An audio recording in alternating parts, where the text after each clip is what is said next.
When I wake up and say I'm done, that'll be when I'm already dead.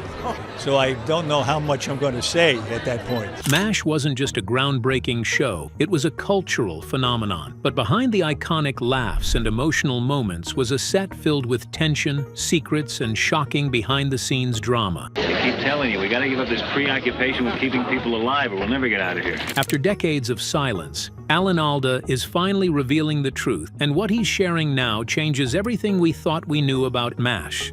The man behind Hawkeye. Most fans remember the tension between Alda and director Jackie Cooper, but that was only part of the story. What viewers never saw was how Alda's creative clashes stretched far beyond one name. As the show grew in popularity, Alda wasn't just starring as Hawkeye, he was slowly becoming the voice that shaped MASH behind the scenes. And not everyone was on board with that shift. Alda pushed hard for realism, even if it meant going off script. He believed that scenes needed to feel human, messy, and unscripted. One director reportedly had a full episode's layout scrapped after Alda stepped in and rewrote several key scenes overnight. Crew members were stunned, but no one challenged it openly. Insiders said these moments weren't rare. Alda wasn't hostile, but he was deeply committed to his vision. He believed the show could be more than just a sitcom about war, something that made people feel. He'd argue, negotiate, and if needed, override. Over time, it became clear Alda wasn't just the lead actor. He was the show's heartbeat, and whether they agreed or not,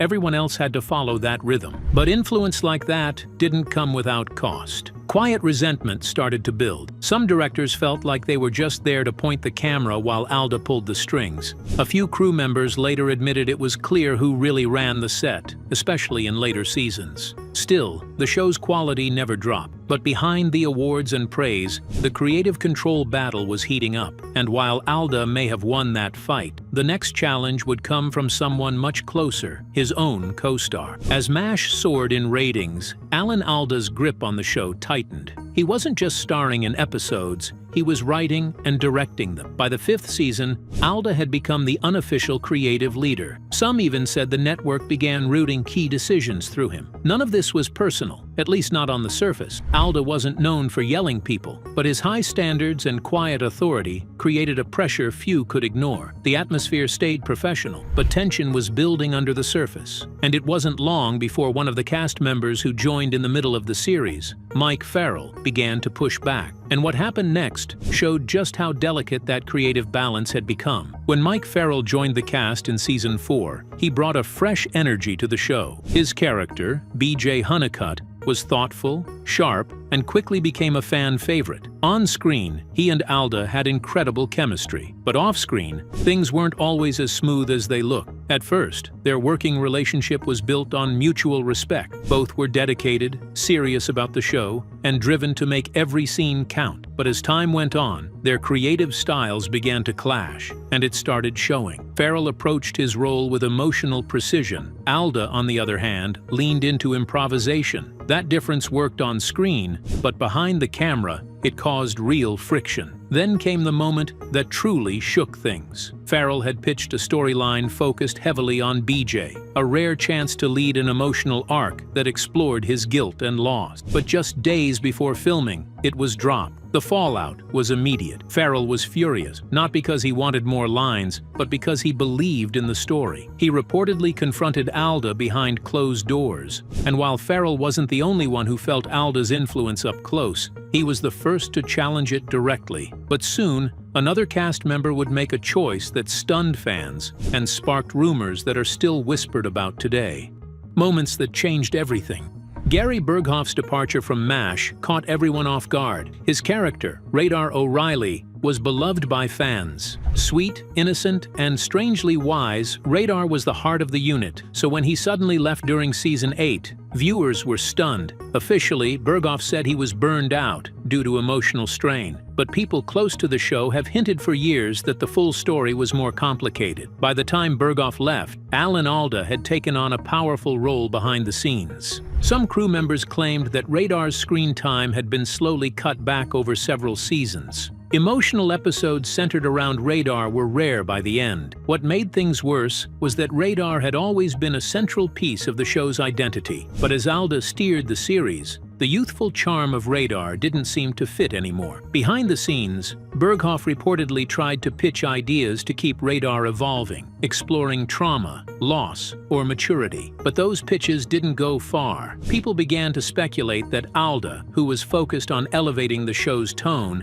simply didn't see a place for Radar's character in that vision. Berghoff's frustration grew. Even now, fans debate what really happened. Was it burnout, creative differences, or a quiet sidelining by a co-star who had grown too powerful? Whatever the reason, Radar's exit marked the beginning of a new chapter, and it wouldn't be the last time someone walked away with unresolved feelings. Loretta Swit lit up the screen as Major Margaret Hot Lips Houlihan, a strong, complex woman in a male-dominated world. She brought fire, vulnerability, and range to a role that could have easily been a flat stereotype. But as MASH evolved, so did Swit's frustrations behind the scene. While she stayed with the show from start to finish, she later revealed that being part of the core cast didn't always mean having a real voice in its direction. Swit was passionate about Margaret's growth. Early on, the character was written as harsh and one-dimensional, but Swit pushed for more. For a while, she was allowed to be strong without being mocked, but around the season 7, those changes slowed down. Her screen time shifted. Her character began to take a back seat. Behind the scenes, Swit reportedly asked for more substantial arcs.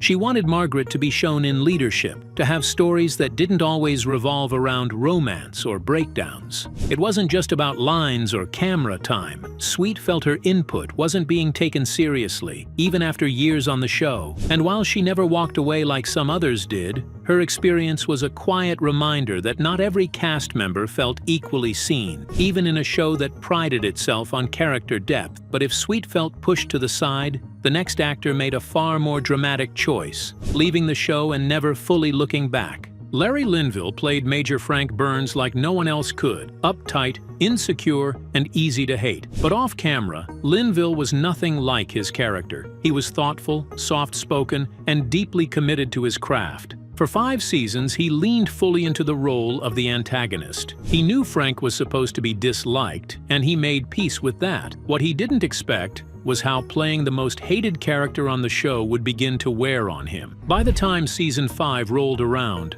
Linville had grown tired of being the show's punching bag. His character never changed. No growth and no evolution, just the same outbursts. He reportedly asked the producers if Frank could be developed further, maybe with a moment of clarity, but nothing changed. It became clear that Frank wasn't going to be allowed to evolve the way characters like Hawkeye or Margaret had. Eventually, Linville made the decision to leave. He didn't cause a scene. He didn't demand more money or go public with complaints. He just walked away, explaining later that he had done everything he could with the role. Some believed Alda's vision for the show no longer had room for Frank Burns. It was a painful exit, one that still raises questions. Could Linville have stayed if the show had given him room to grow? We'll never know, but the actor who replaced him felt that pressure immediately. When David Ogden Stiers joined MASH as Major Charles Emerson Winchester III, the pressure was instant. He wasn't just playing a new character, he was filling the void left by Larry Linville, a man who had helped define the show's rhythm from day one. Fans were skeptical. The cast was protective of their chemistry, and Stiers knew right away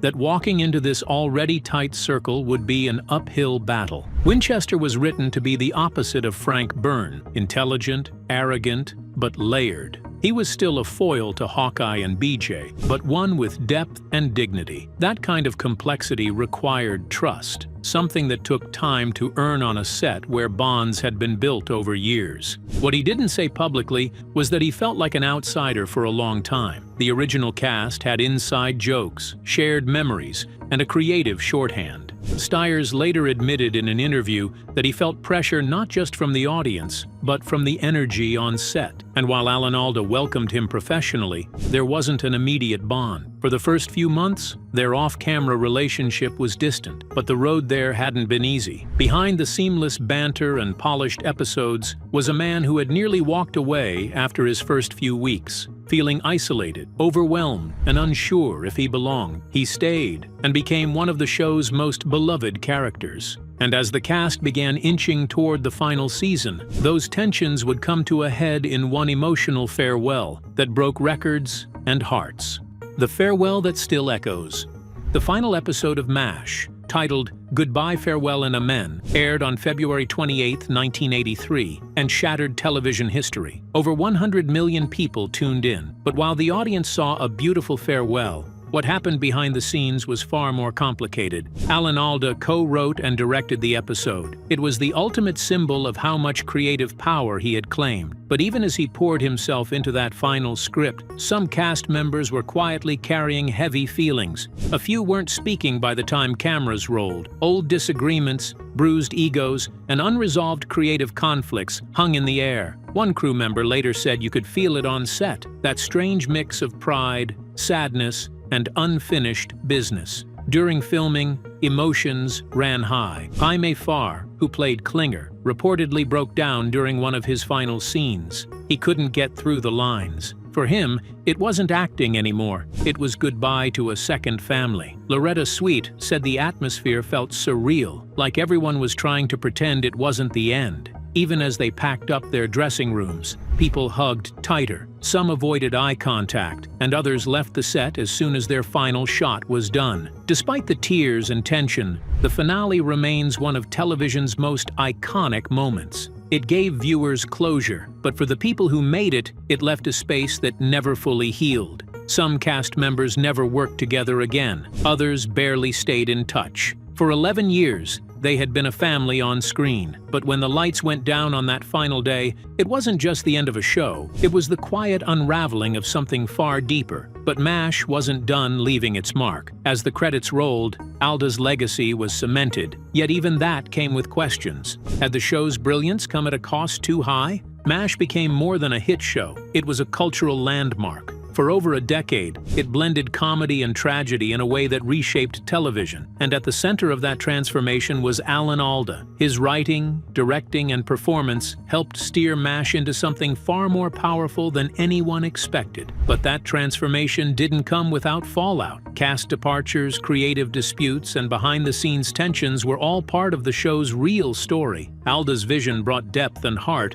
but it also left some voices in the shadows. From actors who felt pushed aside to directors who lost control of their own episodes, not everyone got the closure they deserved. And while Alda never positioned himself as a tyrant, his quiet authority changed the shape and balance of the entire production. Even now, decades later, some cast members look back with pride, others with pain. A few still call it the most meaningful work of their lives. Others remember the exhaustion, the silence, and the weight of not being heard. And Alda himself, at 89, seems more reflective than ever. He hasn't denied the friction. He hasn't rewritten history. Instead, he's revealed what so many fans never knew, that behind every groundbreaking moment was a cast struggling to keep pace with a show that was evolving faster than anyone imagined. MASH didn't just end with a goodbye. It ended with scars, with stories left untold, and with a legacy that's both brilliant and bittersweet. And maybe that's what made it real. Not just the laughs or the tears on screen, but everything that happened when the cameras stopped rolling. Share your thoughts about MASH in the comments below, and if you liked the video, don't forget to like and subscribe for further updates.